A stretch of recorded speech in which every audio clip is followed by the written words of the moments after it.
നമ്മൾ list define ചെയ്തപ്പോൾ നമ്മൾ പറഞ്ഞിട്ടുണ്ടായി ലിസ്റ്റ് മ്യൂട്ടബിൾ ആണെന്ന്. അതായത് നമുക്കൊരു ലിസ്റ്റിലേക്ക് പുതിയ എലമെൻറ്റ്സിനെ ആഡ് ചെയ്യാൻ പറ്റും, റിമൂവ് ചെയ്യാൻ പറ്റും, അല്ലെങ്കിൽ ഓൾറെഡി ഉള്ള എലമെൻറ്റ്സിനെ നമുക്ക് ചേഞ്ച് ചെയ്യാൻ പറ്റുമെന്ന് പറഞ്ഞിട്ടുണ്ടായി. Okay, which means that they can be modified by adding, removing or changing elements.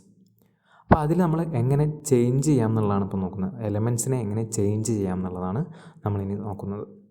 ഞാൻ അതിനുവേണ്ടി ഒരു ലിസ്റ്റ് ക്രിയേറ്റ് ചെയ്യാണ്. ഞാൻ L1 എന്ന് കൊടുക്കുകയാണ്. ഒരു ലിസ്റ്റ് ഞാൻ എഴുതുകയാണ്. രൂപ, രവി,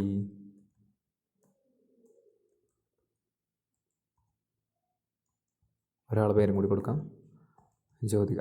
ഓക്കെ, ഇനി ഞാൻ ഈ ലിസ്റ്റ് ഒന്ന് പ്രിൻ്റ് ചെയ്യാണ്. Print L1. ഓക്കെ, ഇതാണ് നമ്മുടെ ലിസ്റ്റ്. ഈ ലിസ്റ്റിൽ എനിക്ക് തോന്നുകയാണ് ഈ ലാസ്റ്റത്തെ ആളെ മാറ്റിയിട്ട് വേറൊരാളെ ചേർക്കണം. അപ്പം അവിടെ എഴുതി വെക്കാം, ചേഞ്ച് ജ്യോതിക ടു സൗമ്യ. ജ്യോതിക എന്നുള്ള പേര് മാറ്റിയിട്ട് അവിടെ സൗമ്യ എന്നുള്ള പേര് ആഡ് ചെയ്യണം, അതായത് ചേഞ്ച് ചെയ്യണം. നമുക്കറിയാം സ്ട്രിങ്സ് ഇമ്മ്യൂട്ടബിൾ ആണെന്ന്, അതായത് ഡിക്ലെയർ ചെയ്ത് കഴിഞ്ഞാൽ അതിലെ ഓരോ ക്യാരക്ടർ നമുക്ക് ചേഞ്ച് ചെയ്യാൻ പറ്റില്ല. പക്ഷേ ലിസ്റ്റ് എന്ന് പറയുന്ന ഡാറ്റ സ്ട്രക്ചർ അത് മ്യൂട്ടബിൾ ആണ്, അതിലെ എലമെൻറ്റ്സിനെ നമുക്ക് ചേഞ്ച് ചെയ്യാൻ പറ്റും. അപ്പോൾ ഈ ജ്യോതിക എന്നുള്ള പേര് മാറ്റി സൗമ്യ എന്നുള്ള പേര് മാറ്റാൻ ഒരു പണിയില്ല.